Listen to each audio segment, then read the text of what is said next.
Hi everyone, welcome you all in Madhav accountancy classes. Guys, ये हमारा first lecture है 12th accounts के लिए। आज का लेक्चर अगर मैं बात करूं बहुत ज्यादा इंपॉर्टेंट रहने वाला है आप सभी के लिए, क्योंकि मैं आपको ये बताने वाला हूं कि 12th में आप अकाउंट्स में क्या क्या सीखने वाले हैं, और एज वेल एज हम एक नया चैप्टर पिक भी करेंगे और उसमें से मैं बहुत सारी चीजें आपको बताने वाला हूं। और एक सबसे इंपॉर्टेंट बात, मैं उन कॉन्सेप्ट को करवाने के बाद जो एग्जाम पॉइंट ऑफ व्यू से इंपॉर्टेंट क्वेश्चन पूछे जाते हैं मैं वो आपसे रेज करूंगा, जिसका आंसर आपको कमेंट में देना है, बताना है उसका आंसर क्या होगा। पहले मैं वो कॉन्सेप्ट करवाऊंगा, फिर उसका आंसर आपसे पूछूंगा, ताकि आपकी साथ साथ प्रिपरेशन होती रहे। तो आपको आज का लेक्चर बहुत ध्यान से सुनना है, समझना है, ताकि आपकी सारी चीजें क्लियर हो जाए। और गाइस, एक चीज और मैं बताना चाहूंगा, आप इस लेक्चर को स्टार्ट करने से पहले आप अपनी नोटबुक, पेन और जो आप बुक फॉलो कर रहे हैं उसको अपने पास रखिए, ताकि मैं अगर आपको कुछ एक्स्ट्रा बताता हूं तो आप उसको नोट डाउन करते रहिए। आप वीडियो को पॉज कर ले आइए, ताकि आपकी कोई भी चीज मिस ना हो। तो चलिए गाइस, स्टार्ट कर रहे हैं आज की वीडियो को। Let's start. तो सबसे पहली चीज, आप +2 के अंदर अकाउंट्स में क्या क्या सीखने वाले। आप +2 के अंदर अकाउंट्स में सीखने वाले हो अकाउंटिंग किसकी? पहली पार्टनरशिप, दूसरा कंपनी। अगर मैं +1 की बात करूं, +1 में आपने क्या सीखा था? +1 में आपने सोल प्रोप्राइटर के बारे में सीखा था। सोल प्रोप्राइटर का मतलब क्या होता है? जब अकेला व्यक्ति बिजनेस करता है। और आप अपने दिमाग में एक बात और डालिए, ये सबसे इंपॉर्टेंट चीज है, आप अकाउंटिंग फर्म के पॉइंट ऑफ व्यू से करते हो, फर्म की अकाउंटिंग करते हो, किसी पर्सन की अकाउंटिंग नहीं करते हो।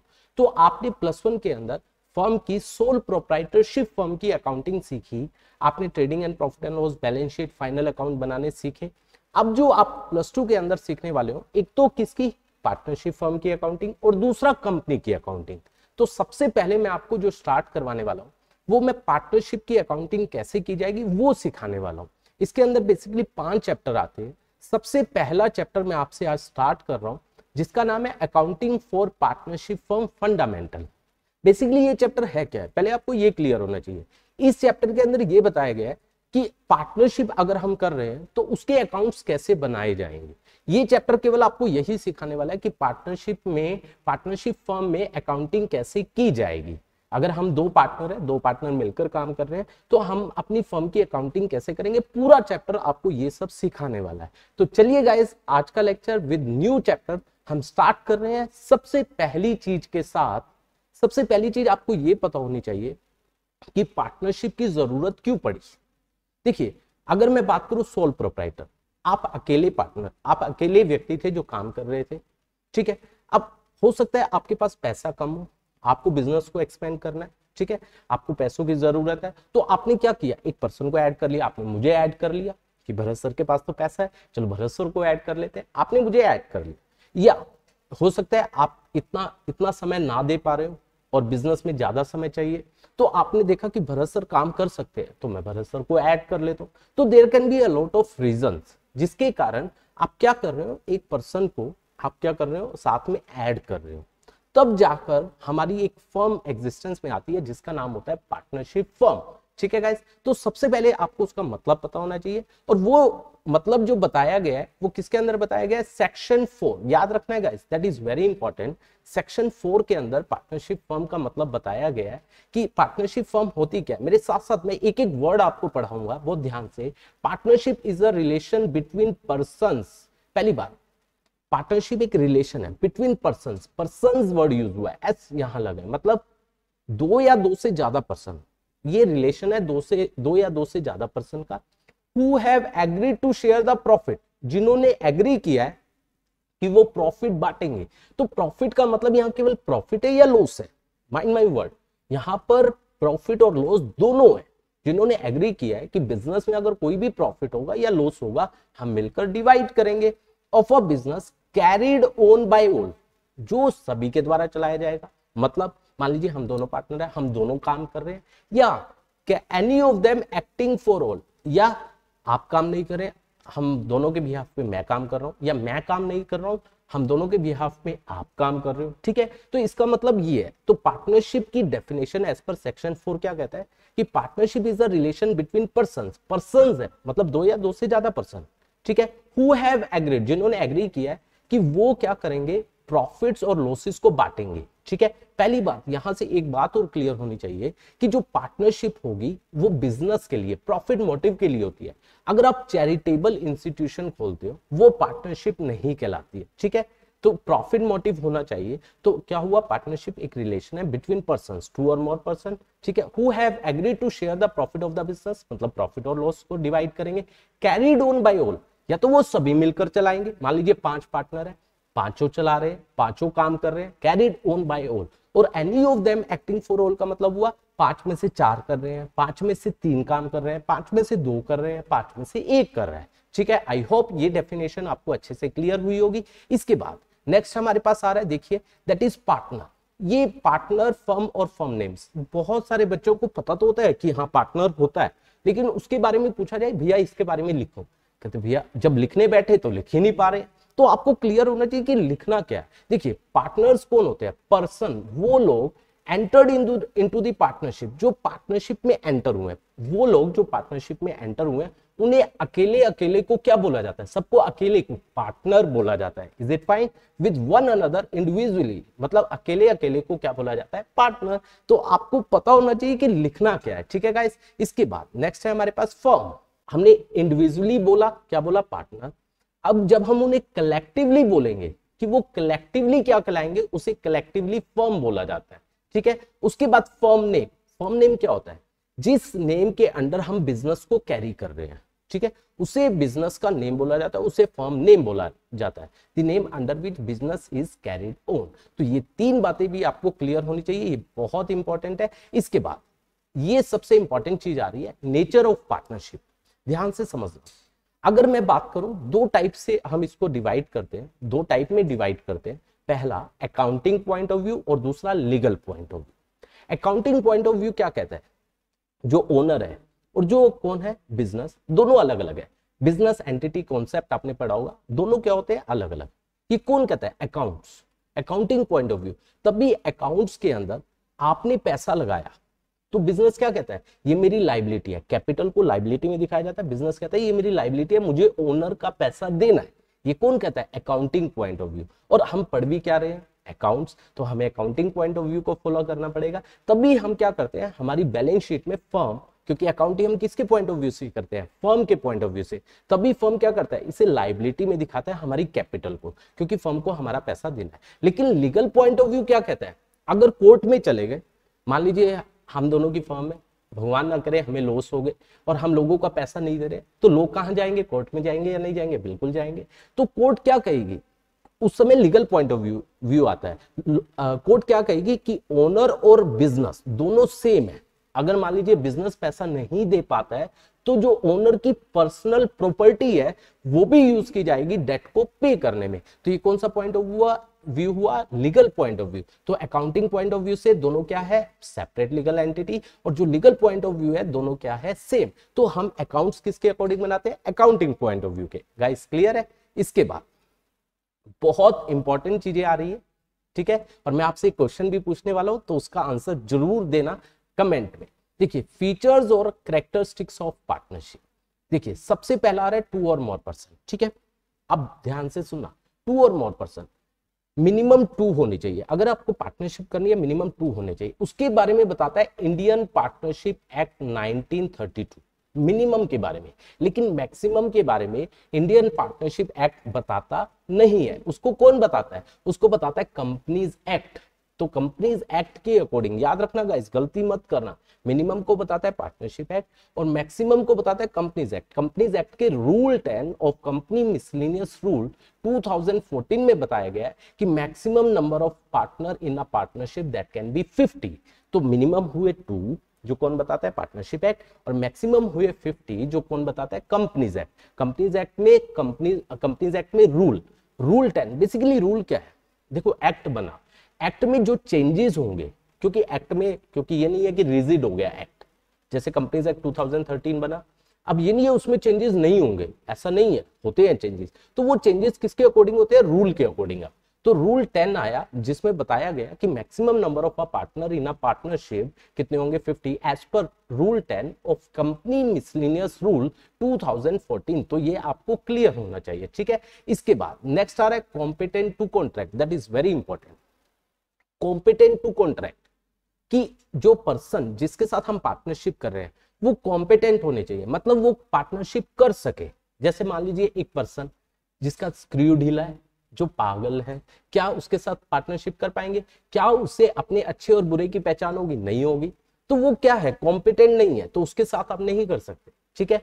या एक पर्सन जिसको लो ने बोल दिया भैया इसके साथ पार्टनरशिप नहीं करनी है, क्या आप फिर भी पार्टनरशिप कर पाओगे? नहीं कर पाओगे। लो ने बोल दिया भैया ये तो क्रिमिनल है, आप कोई भी बंदा इसके साथ पार्टनरशिप नहीं करेगा, क्या फिर भी आप करोगे या नहीं करोगे? आप मतलब गुपचुप हो गए तो कर ली, आपने कर ली, बात अलग है, लेकिन लोगों की नजरों में वो पहले से ही क्या है, पार्टनरशिप नहीं है, तो आप डिस्क्वालिफाइड बाय लॉ। पहला, पर्सन ऑफ अनसाउंड माइंड, जिसका दिमाग सही नहीं है, जो अपना अच्छा बुरा नहीं जान सकता। दूसरा, जो पर्सन क्या हो गया, डिस्क्वालिफाइड बाय लॉ, लॉ ने ही उसको डिस्क्वालिफाई कर दिया। तीसरा, माइनर, अब माइनर्स के साथ भी क्या नहीं कर सकते, नई पार्टनरशिप नहीं कर सकते। तो देखिए, a person should be competent to contract, जिसके साथ आप पार्टनरशिप कर सकते हो वो कॉम्पिटेंट होना चाहिए, मतलब लायक होना चाहिए पार्टनरशिप करने के। किसके अकॉर्डिंग? एज पर Indian contract act, guys contract act के according 1872। Not competent to contract कौन नहीं है? पहला, पर्सन ऑफ अनसाउंड माइंड, जो दिमागी हालात सही नहीं है।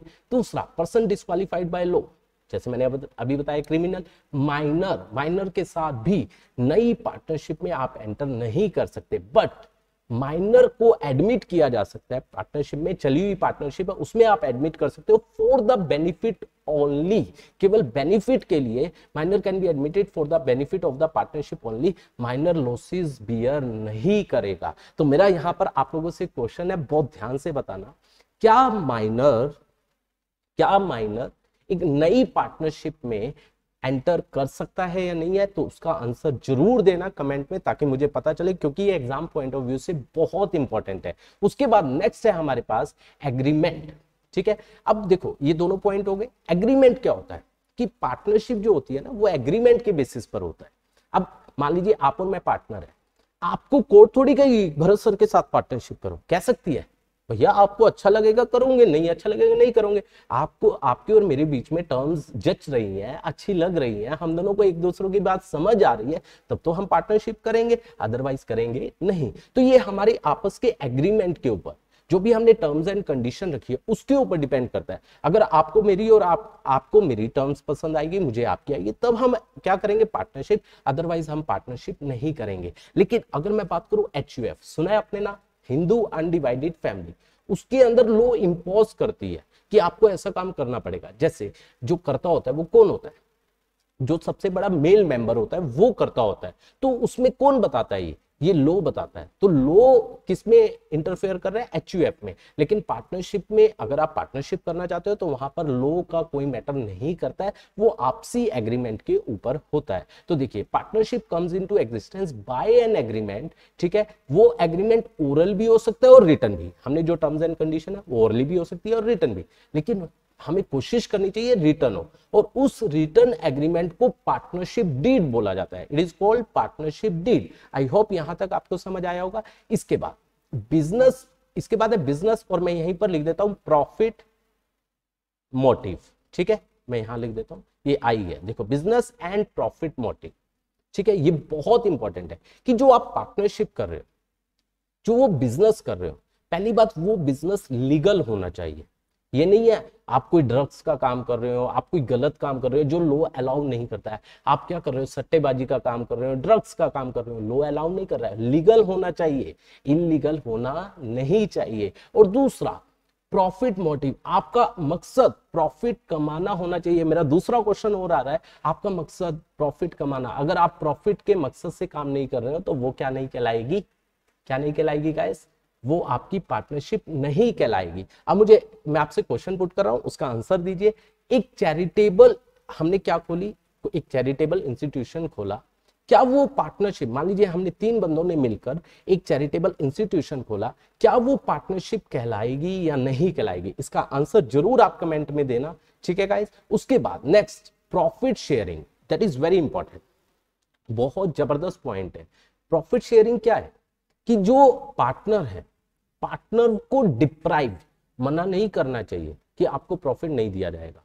अगर एक पार्टनर को मना किया जा रहा है कि आपको प्रॉफिट नहीं देंगे तो वो कभी पार्टनर नहीं कहलाएगा। Mind my word, partner profit का हिस्सा पार्टनर को मिलेगा ही मिलेगा। अगर एक पार्टनर को मना किया जाता है कि हम आपको प्रॉफिट का हिस्सा नहीं देंगे तो वो पार्टनर कहलाएगा ही नहीं।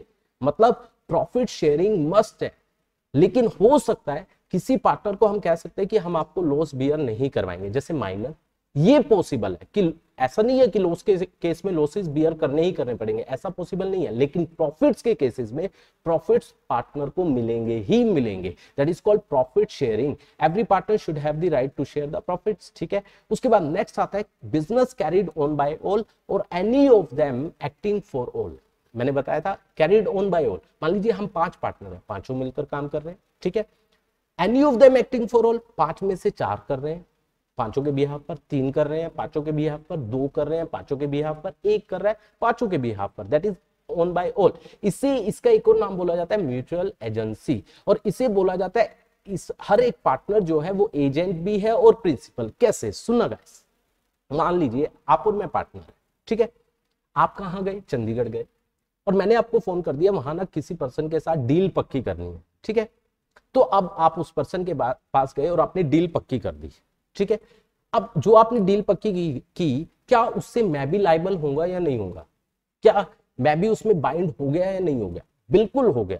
तो आपने मेरे भी यहाँ पर काम किया, आप चंडीगढ़ गए, आप एजेंट बन गए और मैं क्या बन गया, प्रिंसिपल। ठीक है गाइस, अब मान लीजिए मैं चला गया कहीं पर और आपका फोन आ गया और मैंने भी कोई कॉन्ट्रैक्ट कर लिया, तो उस समय मैं कौन हुआ, एजेंट, और आप कौन हुए, प्रिंसिपल। तो हर एक पार्टनर एजेंट भी है और प्रिंसिपल भी है। ठीक है गाइस, उसके बाद है हमारे पास लायबिलिटी ऑफ अ पार्टनर। हर एक पार्टनर ज्वाइंटली, जैसे लो में बोला गया, ज्वाइंटली भी लायबल है, वो अलग अलग भी लायबल है और मिलकर भी लायबल है। तो ये सब हमने क्या पढ़े, फीचर्स और characteristics of partnership. I hope यहां तक आपको अच्छे से क्लियर हुआ होगा।